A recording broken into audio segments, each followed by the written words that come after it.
When Sega tried to go up against the NES with their home 8-bit system, things didn't go quite as planned. But today, I'm gonna give it a little bit of praise. I am the Game Collector, and this is Second Opinion Games, and today we're gonna look at my top 10 Sega Master System games. Now, I don't know that much about the Master System, I only have a handful of games for it, and I'm really not that into the role-playing games on the system, so my list will be very different from yours. That being said, let's start it now.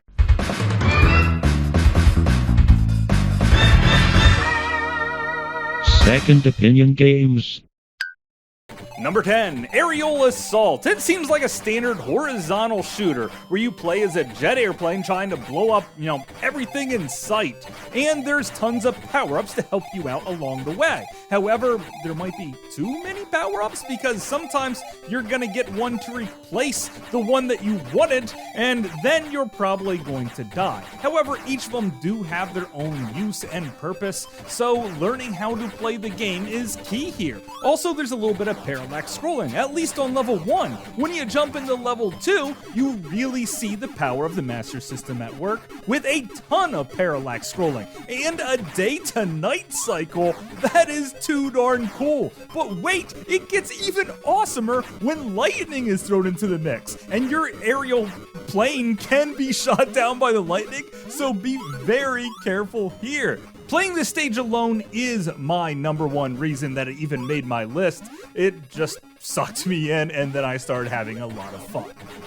Number 9, Line of Fire. It's a vertical shooter this time, where you jump into a Jeep, which is some type of super secret weapon, where you just have a machine gun and some missiles that you could launch at some of the helicopters that might be flying overhead. Well, at least on one stage. In the next stage, you could be taking your Jeep up massive jumps, trying to jump the river, and maybe even jump up in the air to destroy the end boss at the end of level 2. In level 3, it turns into a boat. So now it's a boat video game shooter. I think this game has a little bit of an identity crisis. Later on, you even turn into a helicopter. One of the things I like doing is blowing up these bridges here on level 3. Take that, foreign country, for not trying to trade US dollars for your oil. We will decimate you. And that's how you play the entire game. The whole thing is remarkably average, if not slightly above, and I kinda like it, and think you should probably try and play it too. Number 8, Ragar. Now this is the Japanese version of the game because I don't think it actually got a US release. So its name is full of gobbledygook-like letters, but trust me, it's Ragar from the arcade. Not the NES version, which seems to be more RPG style-ish, that you have to explore every nook and cranny of the game. No, this is much more straightforward. Just running, jumping, stopping to blow up everything with your shield attached to a rope or something like that. The whole game plays fairly well, and it seems like an adequate experience, and I think the main reason that I like it is because it's a port of the arcade game, which I felt was much better than that NES version. However, I might be in the minority in this because the NES version is pretty good once you get used to it. But this one is just right for those people that want to pick up and play. Number 7, Batman Returns. Now, when I picked up this game, what I thought what I was getting was the Game Gear version, just being able to play it on my TV. However, what I got was a all-new Batman experience where Batman actually looks like Batman. He's not purple. Now, it's not nearly as good as the NES Batman titles, but it's much better than I expected. You could swing from different areas of the game and try to avoid your enemies, or you could take them out with your Batarang. However, if you get hit one time, you lose a life, and that's really sad. This first level boss, you could beat him just by hitting the liquor bottle out of his hand, so that's pretty much how you beat up any homeless man, just by taking out their liquor bottles. Now, there is different ways to play through the game, including alternate paths for each of the levels. Some might have you play a little bit more straightforward, and another way might have you take advantage of your grappling hook feature, causing you to swing around like your Pitfall Harry himself, or maybe Jungle Hunt, or something like that. My favorite part about the game is how Batman actually looks like Batman, and this is a Batman experience that you may have passed over, and you might want to try and go back to it. Number 6, Double Hawk. In the early 90s, John Jackson and Jack Thomas decided to take on a whole crime syndicate, and for some reason, that's the entire plot of this game. It's essentially Cabal, but you really can't see the whole character here. Instead, it's just a head and muscular upper body, moving back and forth and shooting everything in sight. You can still throw grenades and blow up a whole lot of stuff, and it's just like Cabal. It is definitely best played two-player, but sadly, I don't have another person playing with me today. But it is completely playable single-player, which, unlike Cabal for the NES, it's definitely a win in that category, because there isn't bullets all over the field. You could actually dodge them and take out lots of levels in this game, and you're gonna have fun doing it because it's a simple breeze to control. Taking down giant crime syndicates has never been so much fun. Number 5, Swat. That's right, this time you're playing as a cop trying to take down a crime syndicate.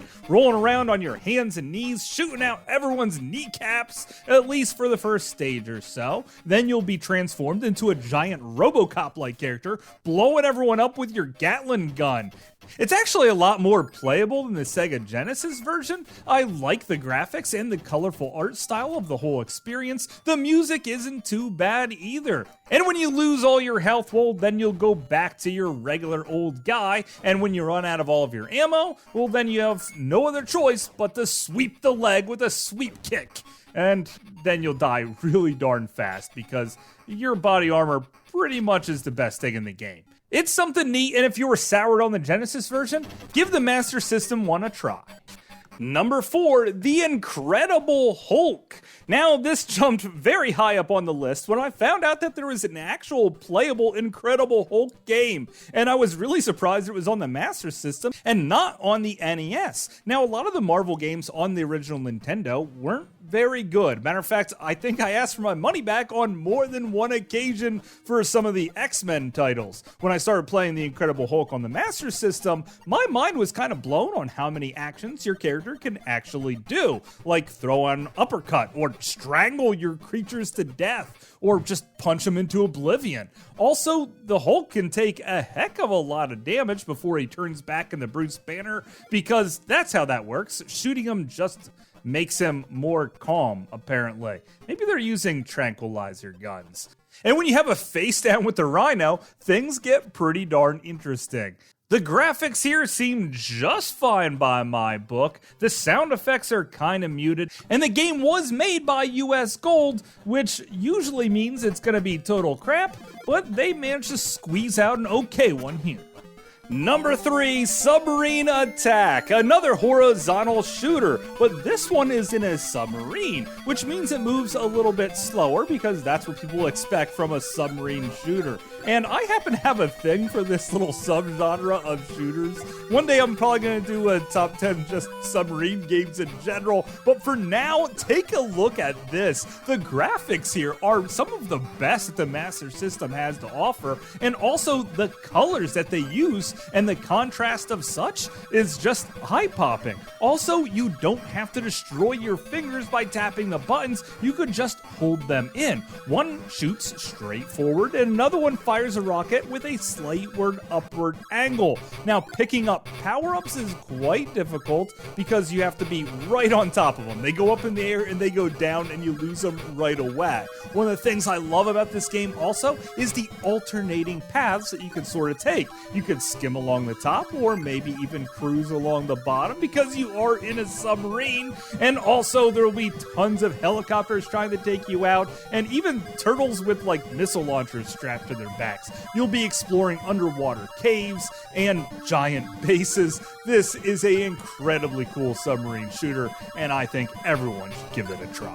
Number 2 is Lander 2, going from the depths of the ocean to high up in the sky. This is essentially a spiritual sequel to Lunar Lander, where you're trying to pilot a space shuttle and land it in a very specific area. Now, the controls here are really tight, and you also have to watch out how much fuel you use. So just trying to land this very precise piece of equipment is unbelievably challenging, and it gets even harder as the game goes on. Check out this cavern, which is oh my godly frustrating trying to move and land, and then I usually take a couple seconds to get my breath back because this whole experience is nerve-wracking. I have a Lunar Lander arcade machine in my house because I love the game that much, and heck, even the kids tend to like it. Now, this was a homebrew experience, so this wasn't an official release, but man, should have been. Also, when you do get to the bottom of this cavern, you're gonna have to get to the top really fast, and it's practically impossible. Man, I really like this, and I wish I had an arcade cabinet of this. I'd buy it. Number 1, Master of Darkness. Now, this was Sega's answer to Castlevania, and they managed to pull it off remarkably well. I actually like it a bit more than the original Castlevania game on the NES. The music isn't as good, but the controllability is far superior. Now, you can pick up different sub-weapons, and why would anyone want anything but a gun? However, the gun is one of the weakest sub-weapons, so you're probably going to want to pick up the nunchucks or maybe even a bomb to throw at your enemies. You're gonna go up against lots of different figures from the past. It takes place during the Jack Ripper days, so that's the very first boss battle you take out. Now, instead of a whip, you have to use a little dinky knife, and then a cane, and then a sword, but be careful about your weapons that you pick up because you can always revert back to that little knife. And also, when you die, you're gonna be stuck with that knife all over again, so you'll want to upgrade to that sword and just stick with it. This is definitely the best that the Master System could have done, and going up against the NES, if you showed me this versus the Castlevania game that I was playing at the time, I would have been really jealous and wish that I had a Master System, even if it kind of was the inferior machine as far as awesome games that were out there. But of course, that's just my opinion. Thanks for watching.